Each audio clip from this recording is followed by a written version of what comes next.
de-Ivanishvilization or de-Ivanishvilization of Georgia.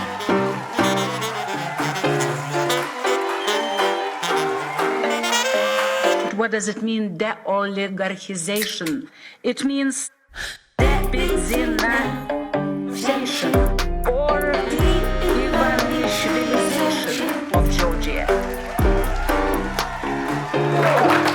Hey, გამარჯობა მეგობრებო, ფორმულას ეთერში თქვენ უყურებთ 222 ეპიზოდს გადაცემის საკვირაში ერთხელ მიშა მშვილდაძესთან. საქართველოსა და ევროკავშირის შორის გასამართი ყოველწლიური შეხვედრა ადამიანის უფლებების საკითხზე გადაიდო. მე ძალიან არ მომწონს სიტყვა ყოველწლიური. იმედი მაქვს ცოტა ხნით გადაიდო და არა ერთი წლით. შეიძლება ერთი წლით გადაიდო და გაისად ორივე წლისა ერთად ჩატარდეს. კოცების ადგილას რო ვიყო, ერთი 10 წლისას მოვაგროვებდი და მე ერთი კაი დიდ შეხვედრას გავაკეთე. ეხლა რა მოხდა? ევროკავშირმა საქართველოს დელეგაციის რამდენიმე წარმომადგენელი ბრიუსელში არ შეუშვა. ამის მიზეზი იყვნენ დელეგაციის სანქცირებული წევრები. აღშფოთებული კობახიძე იმედში მივიდა და ემოციებისგან დაიცალა. ჯიგრებს გეგმა ჰქონდათ, რომ აი ბრიუსელში ჩავედით, აი სანქციები არ მუშაობს. იქვე 1-2 ფოტო ბრიუსელში და ლეგიტიმაციის საკითხიც წინ წაიწევდა, ხო, მაგათ თვალში. კობახიძემ ევროკავშირზე განაცხადა. აქაც გამოჩნდა, რომ ისინი გაურბიან დისკუსიას. გაურბიან მსჯელობას და საბაბებს ეძებენ იმისთვის, რომ ნებისმიერი ტიპის დისკუსია ჩაშალონ. რეალურად საბაბია, როგორ შეიძლება რომელიღაც თანამდებობის პირის გამო, მე მგონი ეს დასახელდა მიზეზად, ჩაშალო დიალოგი ადამიანის უფლებებთან დაკავშირებით.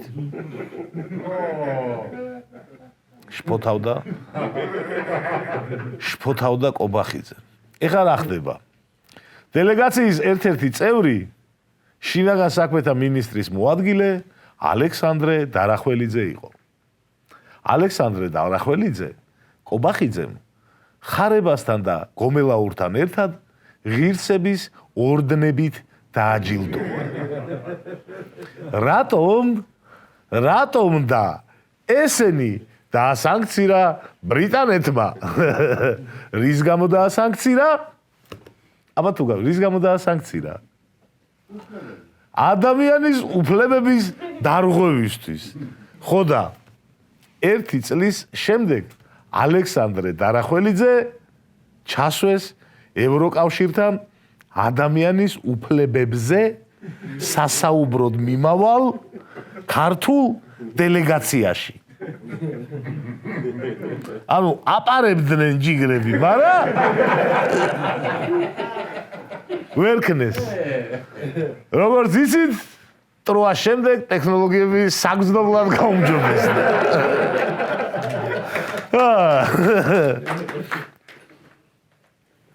თურმე კობახიძე მაინც ვერაფრით ხვდება, რა მოხდა? აი, როგორ შეიძლება? ხვდები, წარმოუდგენელია, რომ დიალოგი ჩაშალო ადამიანის უფლებების საკითხზე. მხოლოდ და მხოლოდ იმის გამო, რომ დელეგაციის წევრები სანქცირებული არიან პირდაპირ ადამიანის უფლებების დარღვევისთვის. ასევე ვერაფერი გაიგო უშუალოდ დარახველიძემაც. სამწუხაროდ გაუგებარია თუ რა მიზეზით მიიღეს ეს გადაწყვეტილება. ევროკავშირის მიერ საქართველოს არც ერთი მოქალაქე არ არის სანქცირებული. შესაბამისად, ეს მოსაზრება ყოველგვარ რეალობას ხდება. ხელებს ასავსავებდა დარახველიძე. ბრიტანული სანქცია კი ბატონო, მაგრამ ევროკავშირთან რა შუაშია? ეგენი ხო არ არიან ევროკავშირი. ალბათ უკანა გზაზე თბილისისკენ დაგუგლა კიდეც ალექსანდრო ბრიტანეთი თუ ევროკავშირი. დარწმუნდა რომ არა. ალექსანდრე, მოდი იცით რა ხენით? ბრიტანეთი მაინც ახლოსაა ევროკავშირთან რაღაც პონჩი ილინკება. მოდი პირდაპირ ამერიკაში დაგაზეთ. სად ბრიტანეთის სანქცია, სად ამერიკა, ხო? და აი თუ მანდაც არ შეგიშვეს, ესე იგი რაღაცაშია საქმე. ცუდი ამბავი მაქვს იმ ადამიანებისთვის, ვინც ახლა გადაწყვიტეთ გაქოცება.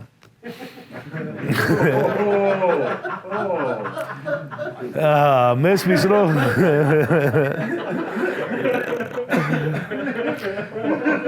რატო ის მესმის რომ ვიღაცები პატარები იყავით 2012-ში და ეხლა გაქვთ ისეთი ასაკი რომ აი ბედს ეწიოთ. მაგრამ ახლა გაქოცებას მაინც არ გირჩევთ არავის. ლუკა ძაძამიამ თბილისის საკრებულო დატოვა. ლუკა ხო გახსოვთ? ჯერ აქტიურად იყო პროტესტში ჩართული, შემდეგ ქოცებში გადავიდა და აქციის მონაწილეების გაშავება დაიწყო. აქტიურად ჩაერთო კალაძის საარჩევნო კამპანიაში და საკრებულოს მანდატიც მიიღო. გახდა საკრებულოს დეპუტატი. ოდესმე თუ გახსოვთ, რომ ეს ადამიანი რომელიმე გადაცემაში მეხსენებინოს. მე კადრების არჩევისას ძალიან ფრთხილი ვარ ხო. ვინმეს გახსოვთ რომ მე თქვას ყურადღება მიაქციეთ ამ ბიჭს შორს წავა მეთქი. არასოდეს.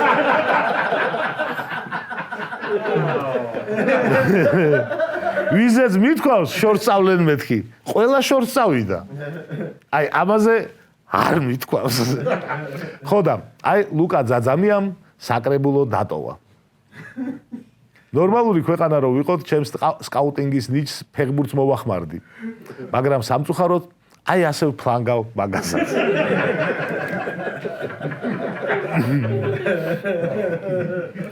მიმდინარე კვირაში მთავარი ამბავი იყო საქართველოს მოქალაქეებისთვის საზღვარგარეთ ხმის მიცემის უფლების შეზღუდვა. კოცებმა ბევრი ითმინეს და ამოასხათ. უცხოეთში მცხოვრები საქართველოს მოქალაქეები არჩევნებზე ხმას საზღვარგარეთ ვეღარ მისცემენ.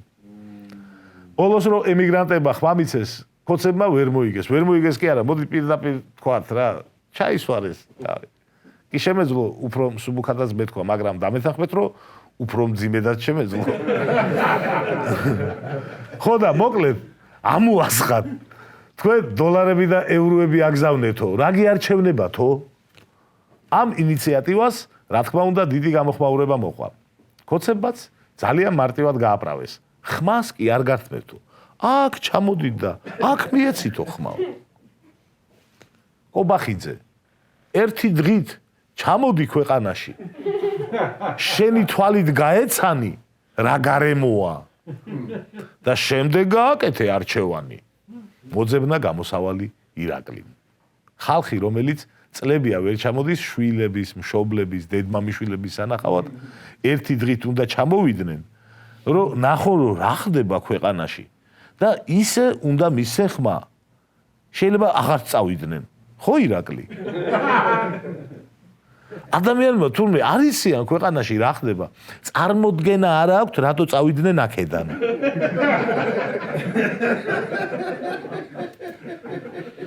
ვიღაცებმა ბიჭო 20,000 დოლარი გადაიხადეს, რომ როგორმე აქაურობას გაცლოდნენ და ახლა ერთი დღით ჩამოვიდნენ, ნახო რა ხდება და მერე მისცენ ხმა. რა თქმა უნდა, ირაკლის არგუმენტი მოეწონა ნინო წილოსანს. 34,000 რაღაცა ადამიანმა მისცა ხმა საზღვარგარეთ. ასე დაიწყო ნინომ განცხადება. ჩემთა უფრო მოუხდებოდა. ნუ გადავტვირთავთ წილოსანს ზედმეტი რიცხვებით. 34,000 რაღაცა. თან ნინო ფიქრობს, რომ ისინი დეზინფორმაციის მსხვერპლები არიან და აქ თუ ჩამოვლენ ხმის მისაცემად, აქ უკვე ხოცებს შემოხაზავენ. განცვიფრებას ვერ ბალავს მაკა ბოჭორიშვილიც.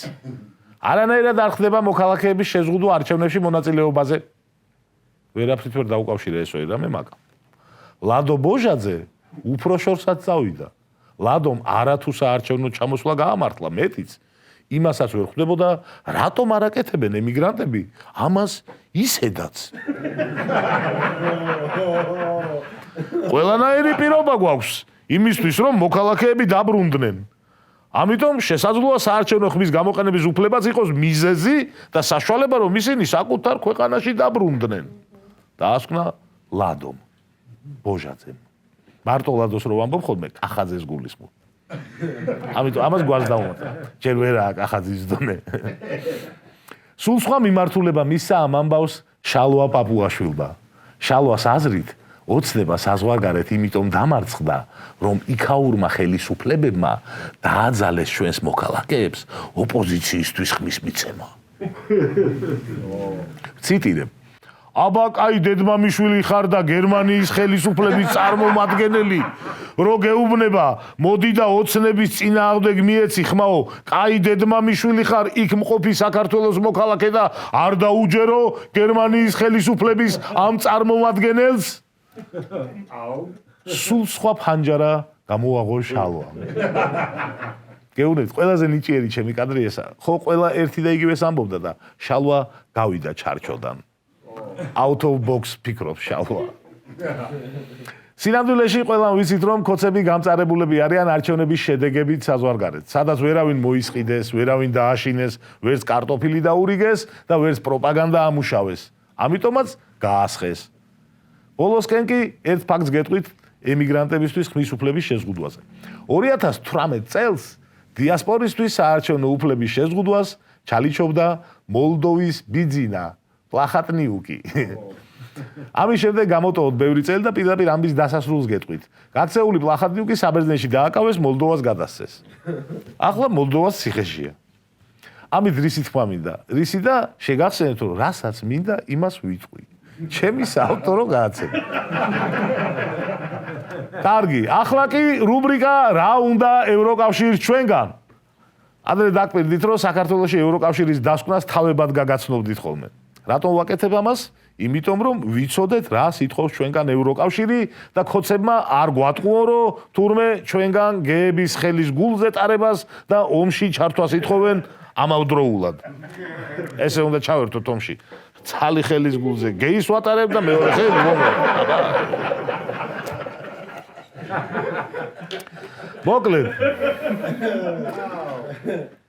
რამდენიმე თავი ამ დასკვნიდან უკვე გავიარეთ წინა გადაცემებში, დღეს ავიღოთ ტრანსპორტის პოლიტიკა. ანუ ევროკავშირში თუ გინდა, ეს სფეროც უნდა მოაწესრიგო. ევროკავშირს აქვს საერთო წესები და უსაფრთხოების სტანდარტები. საავტომობილო ტრანსპორტის რკინიგზის, შიდა წყლის გზების, ავიაციის და საზღვაო ტრანსპორტის სფეროში.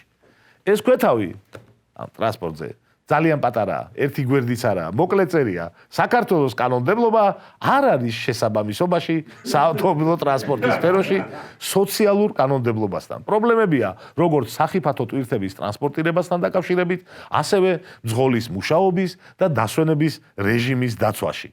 მძღოლებო, დასვენების უფლება რო გქონდათ, იცოდით? ისე თქვენიც მესმის, სახიფათო ტვირთი რომ მიგაქვს, რა დაგასვენებს? ერთი სული გაქვს, როდის შაიტა? დანიშნულების ადგილზე, მაგრამ რო რამე ევროკავშირის რეგულაციით უნდა დარეგულირდეს თქვენი მუშაობის და დასვენების გრაფიკი. ჩვენთან ცოტა თავისებურადაა ეგ ამბავი. 3 საათში ჩახვალ ბათუმში, დედას.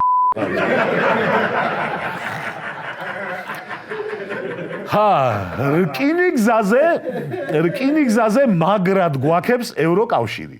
ჩვენის ხალხი არა ვართ, რომ სიმართლე დავმალოთ. მართლა, სერიოზულად, შეგვაქეს. რკინიგზაზე უსაფრთხოების შესახებ კანონმდებლობა ნაწილობრივ შეესაბამება ევროკავშირის შესაბამის კანონმდებლობას. წერია დასკვნაში. რავი, არ არის ეს ახლა სერიოზული შეკება? რატომაც ამაზე უკეთესი მართლა არაფერი არ წერია.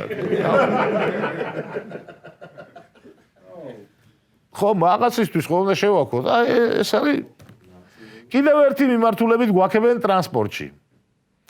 მთავრობამ მიიღო რამდენიმე ძირითადი საკანონმდებლო აქტი უსაფრთხოების წესების, რეგისტრაციის წესების და შემოწმების წესების გასაუმჯობესებლად. იცით რომელ ტრანსპორტს ეხება? შიდა წყლის ტრანსპორტის სფეროს. ანუ კვარში რომ რამდენიმე ნავი დაცურავს, მათ ყოფილა ყველაფერი ლამაზა. ევროკავშირის სტანდარტებით დავცურავთ თითქმის. დასკვნის სახით ასეთი რამე გვიწერია. სხვა სფეროებში პროგრესი არ დაფიქსირებულა. საქართველოს ჯერ კიდევ არ არის ჰარმონიზებული კომბინირებული ტრანსპორტის დირექტივასთან. კაია, ერთი ადამიანში ამდენი უცხო სიტყვა, ხანდახან ასწორებს. ერთი მათგანის თუ ვერ გაიგე, რავი, უკვე კაია. კვაყოფილი ხარ.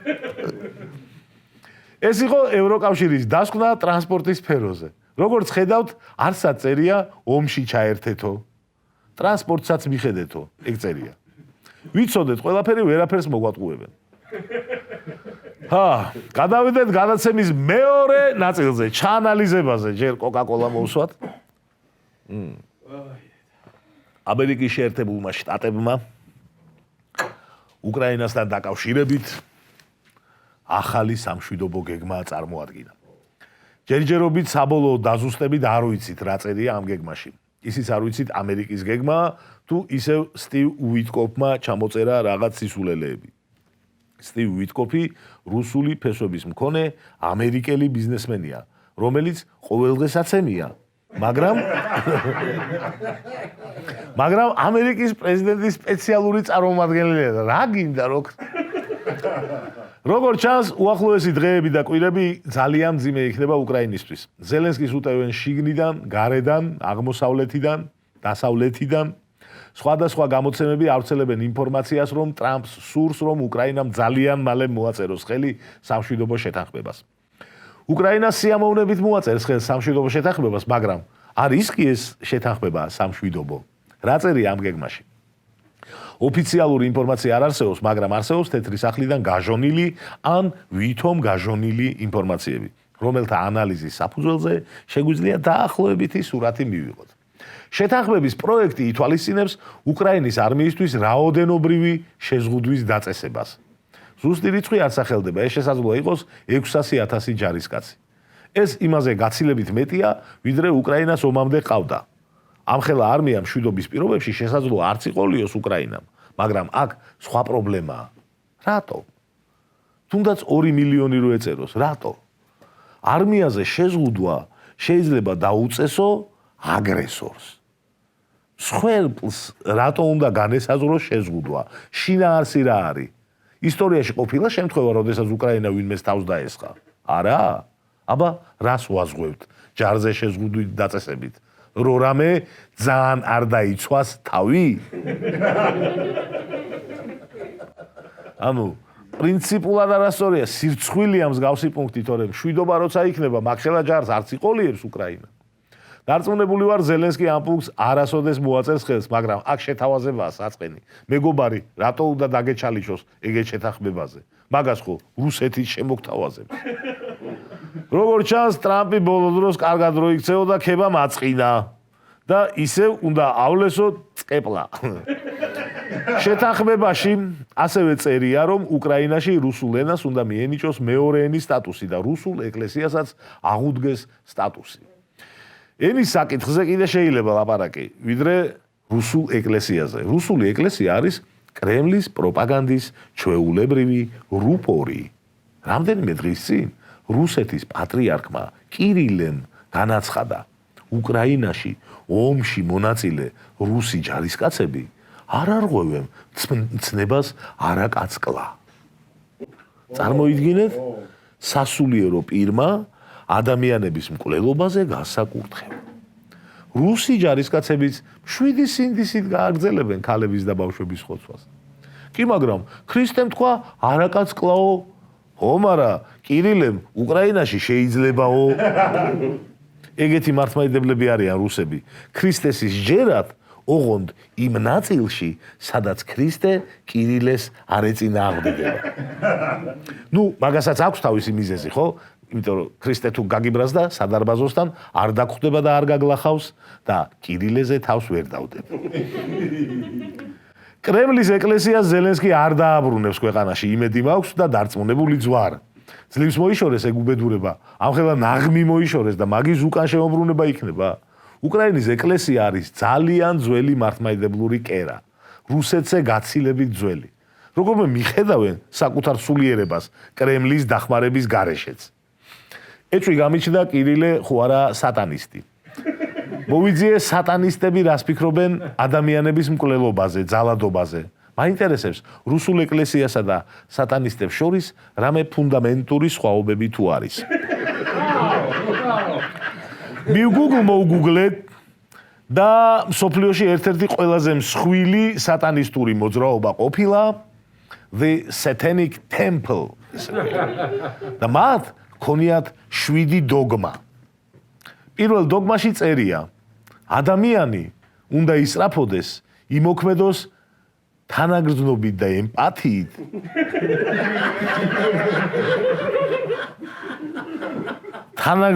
ემპათიით ყველა არსების მიმართ გონივრულობის შესაბამისად.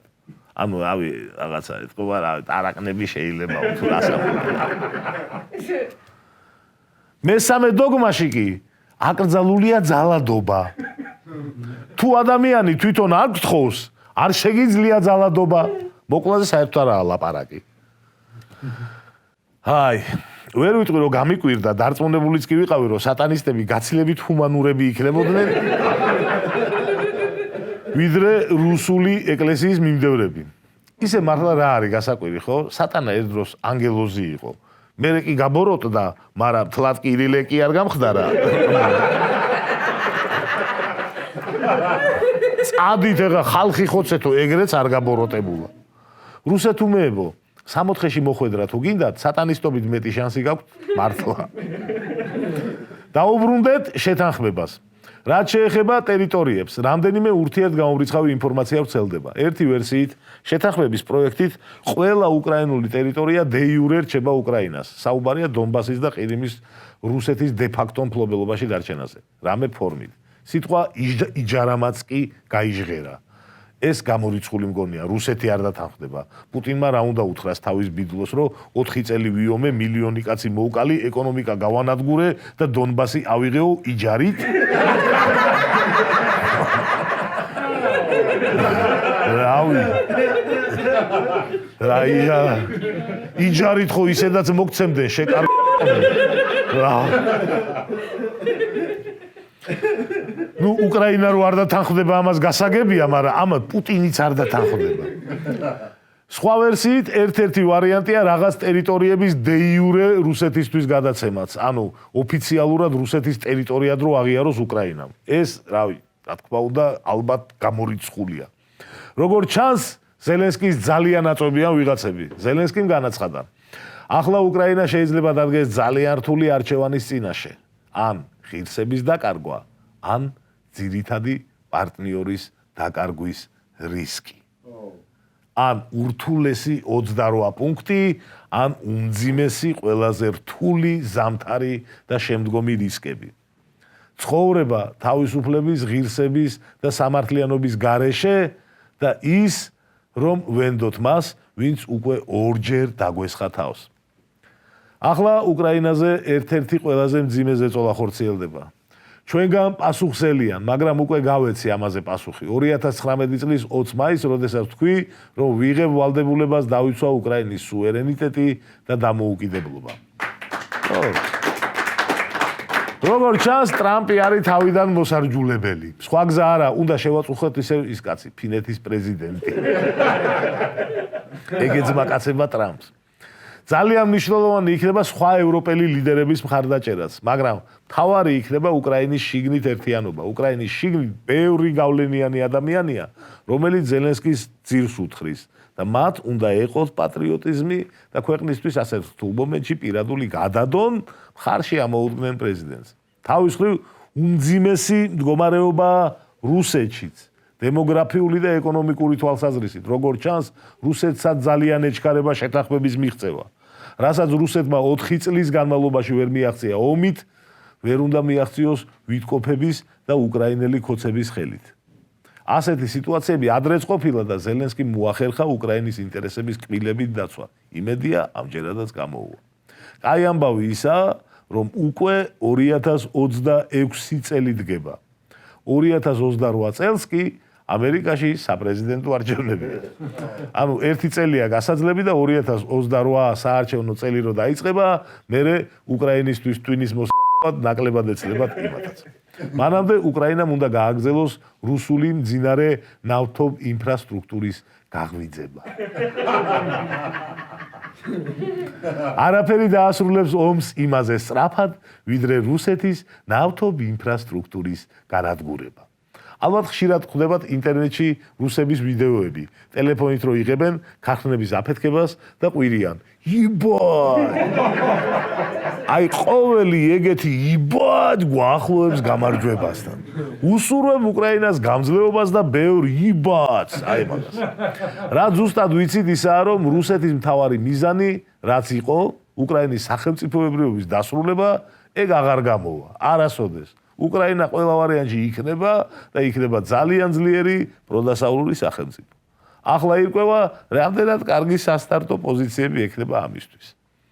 ახლა თავარი შეკითხვა. ჩვენ რა ვქნათ ჩვენ? ჩვენ უნდა გავაგრძელოთ ყოველდღიური წინააღმდეგობა. პერიოდულად დიდი აქციები. 28 ნოემბერს იქნება შემდეგი დიდი აქცია და მნიშვნელოვანია კიდევ ერთხელ დავენახოთ ერთმანეთს.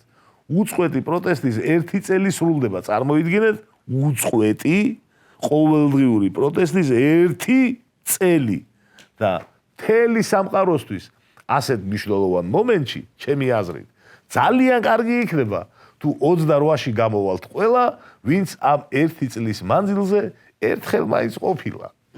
რეჟიმა უნდა იცოდეს, რომ ჩვენ ვიბრძოლეთ იქამდე, სადამდეც საჭიროა. წესით ამას აქამდეც უნდა მივხვდარიყვნენ, მაგრამ მიხვედრა არა ეხა მათი ძლიერი მხარე. უნდა დავეხმაროთ. მადლობა ყურადღებისთვის, სულ ეს იყო რაც დღეისთვის ვიდეო მეცხრა. შევხვდებით მომავალ შაბათს ფორმულაზე. უეთქველი.